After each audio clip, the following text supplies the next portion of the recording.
When John heard in prison what the Messiah was doing, he sent word by his disciples and said to him, "Are you the one who is to come, or are we to wait for another?"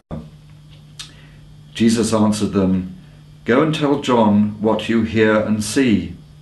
The blind receive their sight, the lame walk, the lepers are cleansed, the deaf hear, the dead are raised, and the poor have good news brought to them.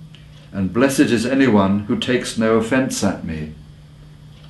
As they went away, Jesus began to speak to the crowds about John. "What did you go out into the wilderness to look at? A reed shaken by the wind? What then did you go out to see? Someone dressed in soft robes? Look, those who wear soft robes are in royal palaces. What then did you go out to see? A prophet? Yes, I tell you, and more than a prophet. This is the one about whom it is written, 'See, I am sending my messenger ahead of you, who will prepare your way before you.' Truly I tell you, among those born of women, no one has arisen greater than John the Baptist.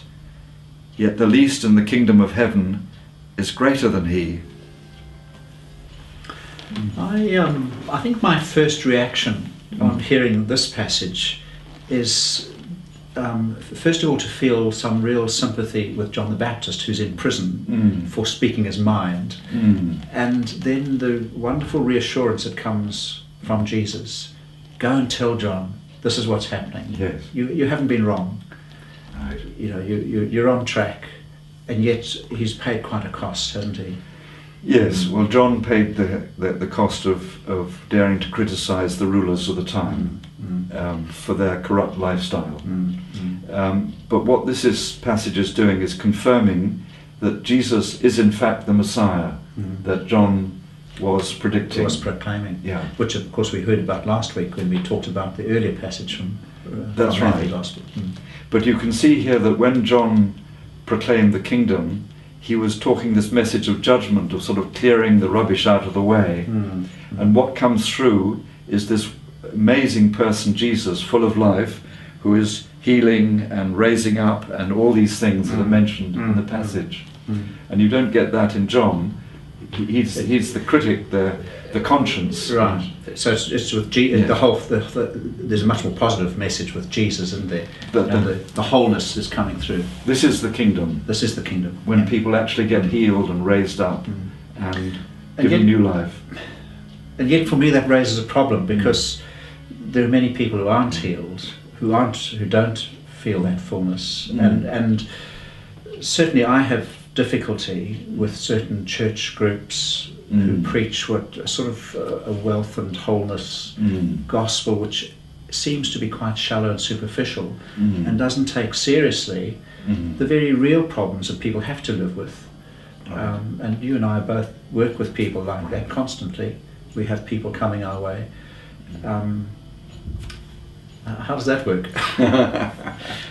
Well, because a lot of people will I think, throw over their faith. Yes. If they have a crisis, if their faith is based on the sort of frothy, right, and then there's a crisis, or their prayers aren't answered as they want them to be. Yeah. Well, I think there are a lot of people in our so-called secular society who've rejected this whole idea that people can be healed of whatever is afflicting them, and that what they have to do is just be stoical and grin and bear it, really. And if it means they're going to die, well, it means they're going to die, and they need family support and so on. But I had a conversation with a remarkable prophetic woman yesterday afternoon, who told me that she's got invasive cancer of the lungs, but she's totally unstoppable. She's raising money for a very good cause, and she goes around the country in a totally selfless way, doing that to the best of her ability, and she knows that one day she'll drop dead, but that doesn't stop her for one single second. And this is a person of faith who's totally realistic, but has got a mission. That's quite a struggle though, to hold that, to hold on to that faith, Yes. even when it seems to be turning to custard. It is. It's very, very hard. To see the bigger picture. Yeah. Do you think that part of the healing thing, perhaps we don't give enough credence to the incredible advances in medical healing, in scientific healing, and we're looking for the miracle. In fact, the second part of it is Jesus saying, well, what did you go out to see? Right. You know, what are your expectations? Yeah. Are you so blinded by your expectations that perhaps you can't see what's happening under your very eyes? Under your very eyes. Yes, well, the whole thing of palliative care has made huge strides in my lifetime, and it was started by Cicely Saunders, who set up hospices for the dying, and this sort of catalysed this whole process of, so far as possible, taking people's pain away for them, even if they're terminally ill, and making the environment sort of maximally supportive, so that this whole thing of dying with dignity that people talk about now is actually real and happens.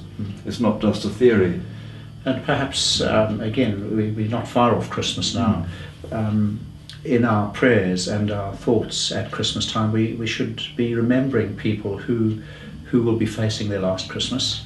Absolutely. And their families, and also those who work with them in the hospice and so on. Absolutely, absolutely. And that's bringing the gospel into their midst. Into the midst, And that's yes. a good way to end. Right, I think it probably is.